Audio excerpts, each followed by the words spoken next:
नमस्कार दोस्तों, कहानी क्राइम चैनल पर आपका स्वागत है। दोस्तों, आज मैं आपको क्राइम की जिस कहानी के बारे में बताने जा रहा हूं वो कहानी है राजस्थान के जयपुर से। तो चलिए दोस्तों, इस कहानी को हम लोग शुरू करते हैं। राजस्थान की राजधानी जयपुर के थाना करधनी के बेनाड रोड स्थित फकीरा नगर में नरेंद्र सिंह राठौड़ अपनी पत्नी विनोद कंवर व 3 बच्चों के साथ रहता था। इसी परिसर में उसके पड़ोस में सुभाष कुमावत भी किराए पर कमरा लेकर रहता था। सुभाष टैक्सी चालक था, जयपुर में भाड़े पर गाड़ी चलाता था, जबकि नरेंद्र सिंह बस ड्राइवर था। दोनों के कमरे पास पास होने और हमपेशा होने के कारण एक दूसरे से अच्छी पटती थी। दोनों का एक दूसरे के यहाँ आना जाना भी था। सुभाष ड्राइवरी पार्ट टाइम करता था। वो गांव में रहता था। जब कोई उसे बुलाता तब गाड़ी चलाने के लिए जयपुर आ जाता था। इस बीच वो फकीरा नगर में अपने कमरे पर हफ्ते में 2-3 दिन के लिए रुक जाता था और काम खत्म हो जाने के बाद वापस अपने गांव चला जाता था। नरेंद्र की पत्नी विनोद कंवर एक फैक्ट्री में काम करती थी। 6 मार्च 2022 की शाम दोनों पति पत्नी अपने अपने काम से वापस घर आए थे। विनोद कंवर ने चाय बनाई। उसने पति नरेंद्र से कहा, सुभाष के लिए भी चाय बना ली है, आप उसे बुला लाइए। इस पर उसका पति सुभाष को बुलाने उसके कमरे पर गया तो वहां सुभाष के शव को देखते ही वो चीखते हुए अपने घर की ओर दौड़ा। उसने पत्नी को बताया कि कमरे में सुभाष मरा पड़ा है। ये सुनकर विनोद कंवर भी पति के साथ दौड़ी दौड़ी उसके कमरे पर पहुंची। देखा कमरे की खिड़की के पास सुभाष मरा हुआ पड़ा था। इस पर नरेंद्र ने मकान मालिक को खबर दी। मकान मालिक ने इसकी जानकारी करधनी थाना पुलिस को दी। शाम का समय था। थाने पर थाना प्रभारी बनवारी लाल मीणा बैठे थे। शव मिलने की सूचना पर वो पुलिस टीम के साथ घटना स्थल पर पहुंच गए। उन्होंने शव का निरीक्षण किया। थाना प्रभारी को मृतक के हाथ और गर्दन पर चोट के निशान जरूर दिखाई दे रहे थे। ऐसी आशंका व्यक्त की गई कि कहीं सुभाष को हार्ट अटैक आया हो और गिरने से उसे चोट लगी हो। वहां एकत्र भीड़ व मकान मालिक ने बताया कि सुभाष मिलनसार युवक था। वो टैक्सी ड्राइवर था, अपने काम से काम रखता था, कमरे पर कुछ दिन ही रुकता था। पूछताछ में विनोद कंवर ने पुलिस को बताया कि सुभाष से उसके परिवार के अच्छे संबंध थे। सुभाष को चाय पीने के लिए उसका पति बुलाने गया था, लेकिन वहां सुभाष मृत अवस्था में मिला। पुलिस को पता चला कि सुभाष मूलतः जयपुर के गोविंदगढ़ थाना इलाके के ढोड़सर गांव का रहने वाला था। मृतक के गांव वालों को सूचना देने के साथ ही पुलिस ने मामला संदिग्ध लगने पर एफएसएल टीम को बुला लिया। मौके की कार्रवाई निपटाने के बाद शव मोर्चरी भिजवा दिया गया। मामला संदिग्ध होने के कारण शव का मेडिकल बोर्ड से पोस्टमार्टम कराया गया। पोस्टमार्टम रिपोर्ट में युवक की मौत का कारण गला घोटना बताया गया। मृतक के चेहरे व हाथ पर नाखून के निशान मिले थे। इस पर मृतक के भाई सुनील ने थाने में हत्या की रिपोर्ट अज्ञात के खिलाफ दर्ज कराई। हत्या की रिपोर्ट दर्ज होने के बाद पुलिस हत्यारे की तलाश में जुट गई। पुलिस ने वहां लगे सीसीटीवी कैमरे चेक किए। इसके साथ ही आसपास रहने वाले लोगों से भी पूछताछ की गई। सुभाष की मौत को 4 दिन बीत गए थे, लेकिन पुलिस हत्यारों का कोई सुराग नहीं लगा सकी थी। इससे मृतक के घर वालों में रोष बढ़ता जा रहा था। पुलिस का अनुमान था कि हत्या के दौरान सुभाष का हत्यारे से संघर्ष हुआ होगा। इसी से शरीर पर नाखूनों के निशान आए थे। लेकिन सवाल ये था कि सुभाष की हत्या किसने और क्यों की। पुलिस को मृतक सुभाष का मोबाइल हाथ लगा। उसमें अश्लील वीडियो क्लिपिंग ने सुभाष की हत्या का राज खोल दिया। पता चला कि सुभाष की हत्या उसकी प्रेमिका ने ही गला घोटकर की थी। प्रेमिका भी कोई और नहीं बल्कि पड़ोस में रहने वाली नरेंद्र की पत्नी विनोद कंवर थी। पुलिस ने बिना देर किए उसकी प्रेमिका विनोद कंवर को हिरासत में ले लिया।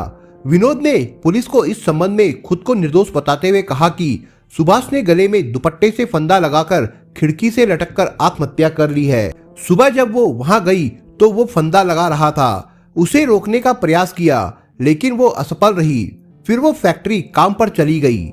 डर के चलते ये बात उसने अपने पति को भी नहीं बताई थी। पुलिस ने प्रेमिका के बयानों की सच्चाई जानने के लिए उसके मोबाइल को भी खंगाला। मोबाइल को चेक करने पर उसमें भी व्हाट्सएप पर वीडियो कॉल करने की जानकारी मिली। उसके मोबाइल में भी दोनों की अश्लील क्लिप मिली थी। विनोद कंवर को संदेह के दायरे में लाने के लिए इतना ही काफी था। पुलिस ने 10 मार्च 2022 को उसे हिरासत में लेकर पूछताछ की। विनोद ने पुलिस को गुमराह करने की काफी कोशिश की, लेकिन एफएसएल और पोस्टमार्टम रिपोर्ट में युवक की गला घोटकर हत्या करने वह नाखूनों के निशान की बात सामने आने तथा फांसी दुपट्टे से लगने की बात बताई थी, लेकिन मौके पर दुपट्टा न मिलने से उसकी चालाकी धरी की धरी रह गई। इसके बाद पुलिस के कड़ाई से पूछताछ करने पर विनोद कंवर टूट गई और सुभाष की हत्या का जुर्म उसने कबूल कर लिया। डीसीपी जयपुर ऋचा तोमर ने प्रेस कॉन्फ्रेंस में इस ब्रांड मर्डर का पर्दाफाश करते हुए बताया कि इस हत्या की वजह प्रेमिका से जबरन अवैध संबंध बनाना था। सुभाष की हत्या उसकी प्रेमिका विनोद कंवर ने अकेले ही उसका गला घोटकर की थी। उसे गिरफ्तार कर लिया गया है। इस हत्याकांड की जो कहानी सामने आई वो कुछ इस प्रकार से थी। 26 वर्षीय मृत सुभाष कुमावत राजस्थान के गोविंदगढ़ का रहने वाला था और करधनी थाना क्षेत्र के बेनाड रोड पर फकीरा नगर में किराए का कमरा लेकर रहता था। वो अविवाहित था। इसी परिसर में नरेंद्र भी रहता था। दोनों में दोस्ती थी। जब भी सुभाष कमरे पर आता, नरेंद्र उसे अपने यहाँ खाने पर बुला लेता था। साथ साथ शराब पीने से दोनों एक दूसरे के गहरे दोस्त बन गए थे। वो विनोद को भाभी कहता था। सुभाष अपने दोस्त नरेंद्र से हंसी मजाक में कह देता था, तुम तो कम अकल हो, ताज्जुब है तुम्हें इतनी सुंदर बीवी कैसे मिल गई। सीधा साधा नरेंद्र उसकी बात को हंसी में टाल देता था, लेकिन पति के दोस्त के मुंह से अपनी सुंदरता की बात सुनकर विनोद कंवर शर्मा जाती थी। 33 वर्षीय विनोद कंवर अपने पति व बच्चों के साथ रहती थी। आकर्षक मीठी बोली, तीखे नैन नक्श, लंबा कद, आकर्षक देह दृष्टि होने के कारण वो अपनी उम्र से कम ही दिखाई देती थी। दोनों के बीच हंसी ठिठोली भी होती रहती थी। धीरे धीरे दोनों एक दूसरे के प्रति आकर्षक हो गए। अपने प्यार का इजहार करने के लिए उनके पास पर्याप्त अवसर थे, इसलिए उन्हें ना मोहब्बत के इजहार में वक्त लगा ना इश्क के इकरार में। जल्द ही दोनों के बीच संबंध भी बन गए। गांव चले जाने पर सुभाष फोन पर विनोद से लंबी लंबी बातें करने लगा। विनोद कंवर भी उसके ख्यालों में खोई खोई सी रहती थी। दोनों के बीच पिछले 2 सालों से संबंध थे। इस बीच प्रेम के हिंडोले में झूलती विनोद कंवर से एक दिन सुभाष ने कहा, तुम अपने पति को तलाक दे दो, मैं तुमसे शादी कर लूंगा। सुभाष, मैं दिल देने के साथ अपना सब कुछ सौंपकर अब पूरी तरह तुम्हारी हो चुकी हूँ। तुम भी मेरा साथ निभाना, कभी भूल से भी मेरा दिल मत तोड़ना। विनोद कंवर बोली, कैसी बात कर रही हो, मैं तुम्हें अब कभी नहीं छोड़ सकता हूँ। जब भी सुभाष का मन प्रेमिका से मिलने का होता, वो कमरे पर आता और उसके पति नरेंद्र की गैर मौजूदगी में प्रेमिका से संबंध बनाता और 2-3 दिन रहने के बाद गांव वापस चला जाता था।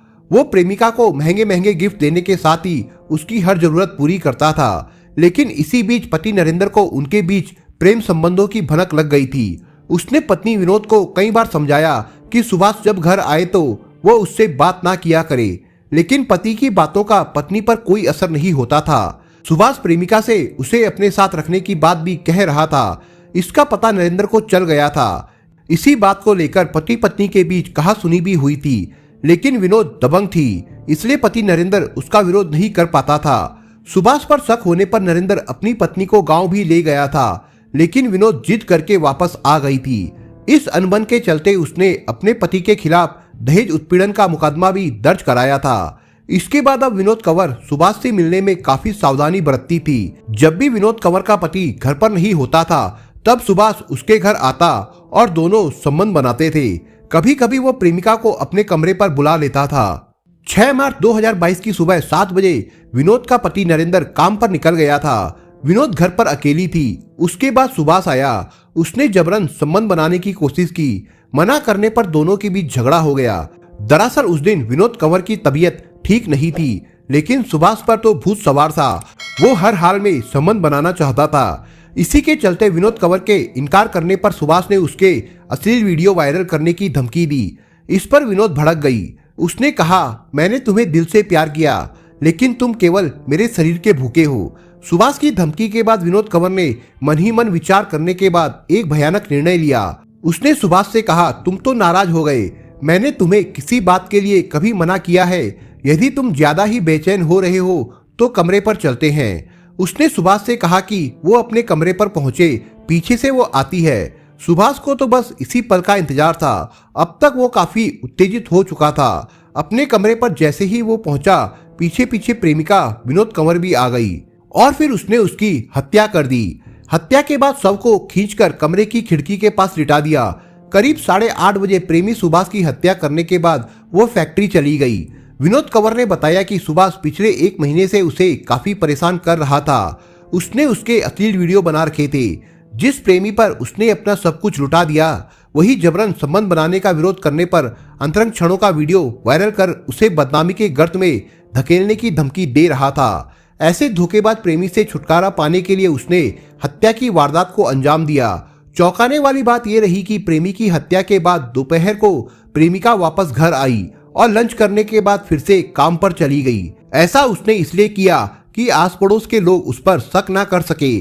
सूचना के बाद पुलिस मौके पर पहुंची तो विनोद कंवर अनजान बनते हुए संदिग्ध मौत होने की बात कहने लगी। आरोपी विनोद ने पुलिस को गुमराह करने में कोई कसर नहीं छोड़ी। उसने हत्या की बात शाम तक किसी को नहीं बताई थी, बल्कि अपने को निर्दोष दिखाने के लिए शाम को पति को सुभाष के पास चाय के बहाने बुलाने भेज दिया।